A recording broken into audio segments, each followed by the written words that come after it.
नमस्कार. सोपी रेसिपीमध्ये तुम्हा सर्वांचं खूप खूप मनापासून स्वागत आहे. आज बनवणार आहेत आपण व्हेज मोमोज.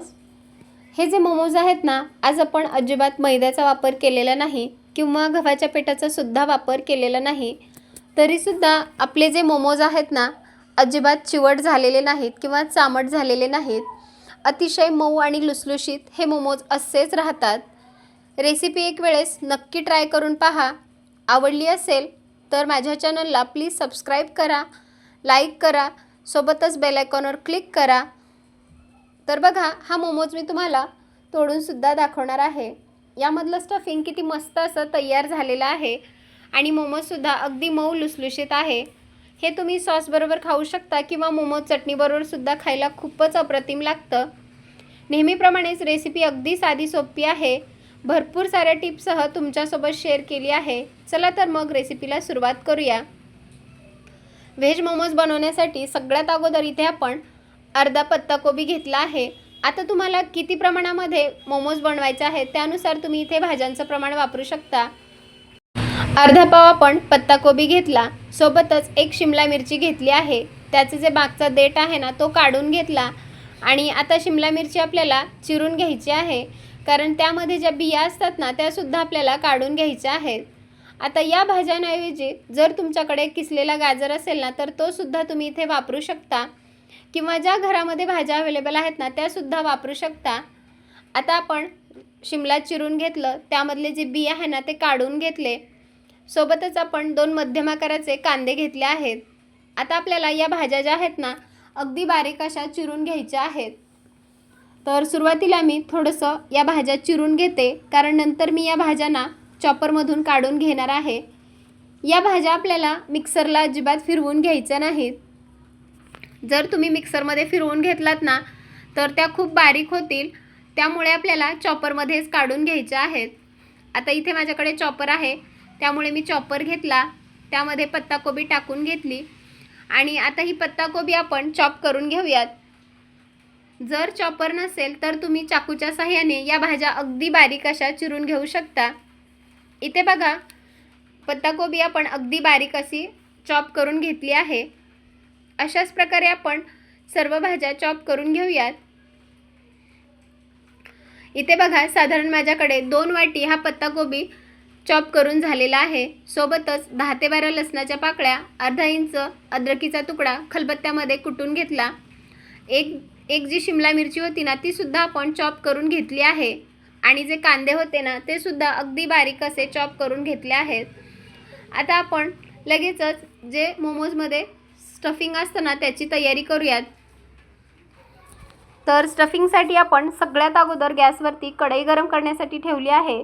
कढई चांगली गरम झाली की त्यामध्ये 1 पळी तेल टाकून घ्यायचं. तेल चांगलं गरम झालं की त्यामध्ये 1 चमचा जिरं टाकून घेऊयात. जिरं छान तडतडलं की त्यामध्ये ना, जो आपण कांदा चॉप करून घेतला होता ना, तो कांदा टाकून घेऊयात. सोबतच अद्रक आणि लसणाची पेस्ट टाकून घेऊयात.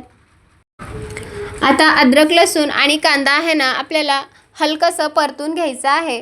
तर गॅसची फ्लेम मी हाय ठेवली आणि हाय फ्लेमवरच कांदा, अद्रक, लसूण आपल्याला छान असं परतून घ्यायचं आहे. मंद ते मध्यम आचेवर आपल्याला अजिबात परतून घ्यायचं नाही. कांदा हलकासा परतला की त्यामध्ये जी आपण शिमला मिरची बारीक चॉप करून घेतली होती ना, ती टाकून घेऊयात. सोबतच पत्ताकोबीसुद्धा टाकून घेऊयात. आता आपल्याला हाय फ्लेमवरच या भाज्या छान अशा परतून घ्यायच्या आहेत. कारण जर तुम्ही कमी गॅस केला ना, तर भाज्याला चांगलं पाणी सुटतं. त्यामुळे आपल्याला तसं होऊन द्यायचं नाही. त्यामुळे हाय फ्लेमवरच सारखं याला हलवत या भाज्या परतून घ्यायच्या आहेत. कारण मोमोज जे असतात ना, त्यामध्ये भाज्यांचा एक क्रंचीपणा असतो, तो निघून जाऊ नये त्यासाठी हाय फ्लेमवरच या भाज्या परतायच्या आहेत. आता बघा, अजून आपले मोमोज अगदी छान असे टेस्टी व्हावे यासाठी इथे मी एक मसाला वापरलेला आहे. तर इथे मी एक 5 रुपयाचा मॅगी मसाला वापरला. हा सर्व मॅगी मसाला आपण या भाजीमध्ये टाकून घेतला. चवीपुरतं मीठ टाकून घ्यायचं. मिठाचं प्रमाण थोडंसं कमीच करायचं, कारण मॅगी मसाल्यामध्ये थोडंसं मीठ असतं. 1 टोपण मी इथे सोया सॉस टाकलेला आहे.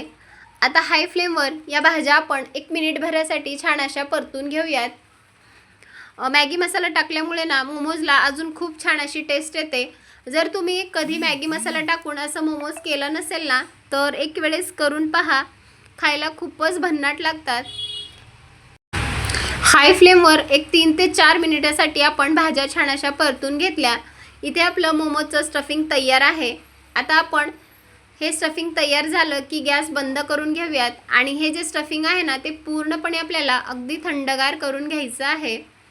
तर बघा, हे स्टफिंग आपलं बनवून तयार आहे. आता आपण गॅस बंद करून घेऊयात आणि हे जे स्टफिंग आहे ना, ते पूर्णपणे थंडगार करून घेऊयात. आता मोमोजचं आवरण तयार करूयात. तर आज आपण रव्याचे मोमोज बनवणार आहेत. मैद्याचा वापर केलेला नाही किंवा गव्हाच्या पिठाचा सुद्धा वापर केलेला नाही. 1.5 वाटी आपण बारीक रवा वापरणार आहेत. रवा मी मिक्सरला ग्राइंड करून घेणार आहे. जर तुम्ही जाड रवा वापरत असाल तरी काही हरकत नाही, कारण तो आपण मिक्सरला ग्राइंड करून घेणार आहोत. आता मिक्सरचं भांडं घेतलं, त्यामध्ये हा रवा टाकून घ्यायचा आणि रवा आपल्याला त्याची चांगली पिठी तयार करून घ्यायची आहे. आता बघा, आपण या रव्याचं छान असं पीठ तयार करून घेतलं. आता आपण मोमोजची तयारी करूयात. तर बघा, अगदी पिठी अशी छान अशी तयार झाली. एक बाउल घ्यायचा, त्यामध्ये हे रव्याचं पीठ टाकून घ्यायचं. यामध्ये आता आपल्याला चवीपुरतं मीठ टाकून घ्यायचं आहे. सोबतच 1 चमचा तेल टाकून घ्यायचं. त्यामुळे मोमोजचं जे आवरण आहे ना, ते अगदी मस्त असं तयार होतं. अजिबात चिवट किंवा वाताड तयार होणार नाही. तेल टाकून घेतलं की सर्व रव्याला छान असं व्यवस्थित मिक्स करून घेऊयात. व्हिडिओत दाखवल्याप्रमाणे रव्याला जो तेल जे आहे ना, ते रव्याला छान असं चोळून घ्यायचं. आता आपल्याला हे पीठ मळून घ्यायचं आहे. तर इथे मी नॉर्मल वॉटर घेतलं आहे, म्हणजेच जे आपण रेग्युलर साधं पाणी असतं ना, ते पाणी वापरलं आहे. गरम पाण्याचा किंवा कोमट पाण्याचा वापर केला नाही. जे नॉर्मल पाणी असतं ते पाणी घेतलं. त्यामध्ये पीठ आता छान असं याचा घट्टसर गोळा मळून तयार करायचा आहे. इथे बघा, पिठाचा एक घट्ट असा गोळा मळून तयार केला. हाताच्या साहाय्याने त्याला छान असं मऊ करून घेते आणि आता वरून थोडंसं तेल लावूयात आणि हे जे पीठ आहे ना, ते कमीत कमी अर्धा तासासाठी आपण याला रेस्ट ठेवूयात. अर्धा तासानंतर हे पीठ आपण चेक करूयात. तर बघा, एक अर्धा तास झालेला आहे.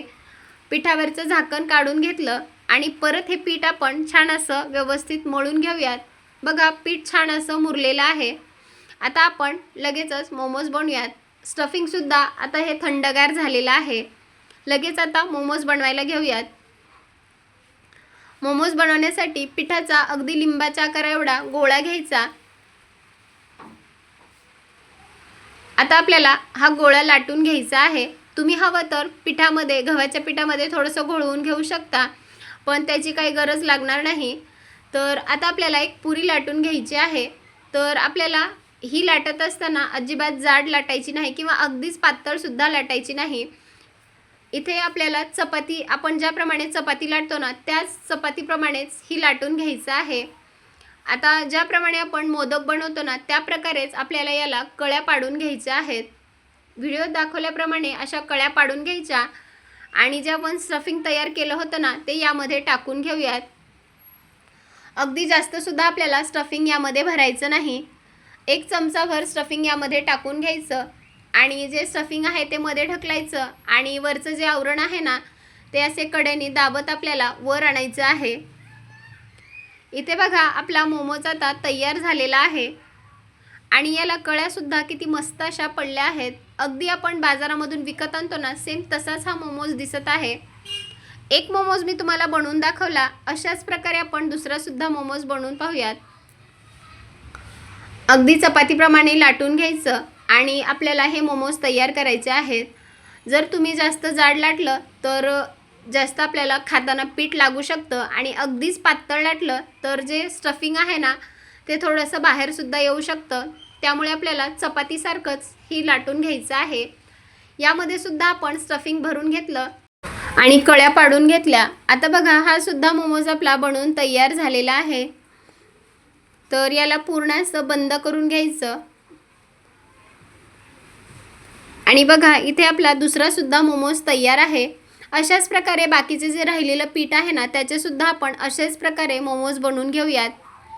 इथे बघा 1.5 वाटीच्या रव्यामध्ये ना आपले साधारण एक 10 ते 12 मोमोज बनवून तयार होतात. तर इथे मी एवढे तयार करून घेतले. आता हे आपण स्टीम करणार आहोत. तर ज्यामध्ये आपल्याला स्टीम करायचं आहे ना त्या ताटाला थोडंसं तेल लावून घ्यायचं आणि इथे मी आज ना कढईमध्ये हे मोमोज स्टीम करणार आहे. कढईमध्ये थोडंसं पाणी ठेवलं, त्यामध्ये स्टँड ठेवलं आणि हे प्लेट आपल्याला आता त्या कढईमध्ये ठेवायचं आहे.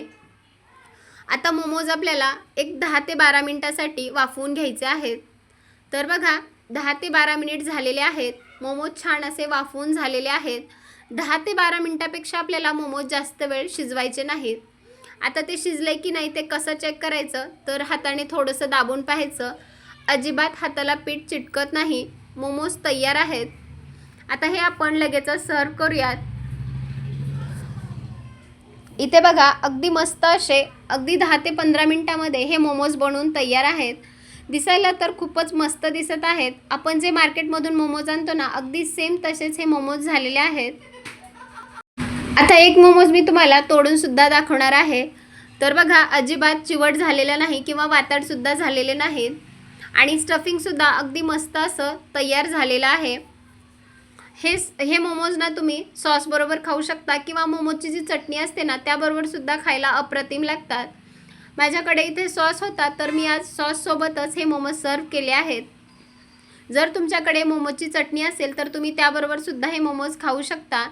बघा दिसायला तर खूपच मस्त दिसत आहेत आणि खायला सुद्धा अप्रतिम झालेले आहेत. तुम्ही सुद्धा असे मोमोज नक्की बनवून पहा. मार्केटमधून विकत आणण्यापेक्षा घरच्या घरी कमी वेळेमध्ये आणि कमी साहित्यामध्ये असे मोमोज नक्कीच बनवून पहा. चला तर मग पुन्हा भेटूयात. तोपर्यंत बाय बाय.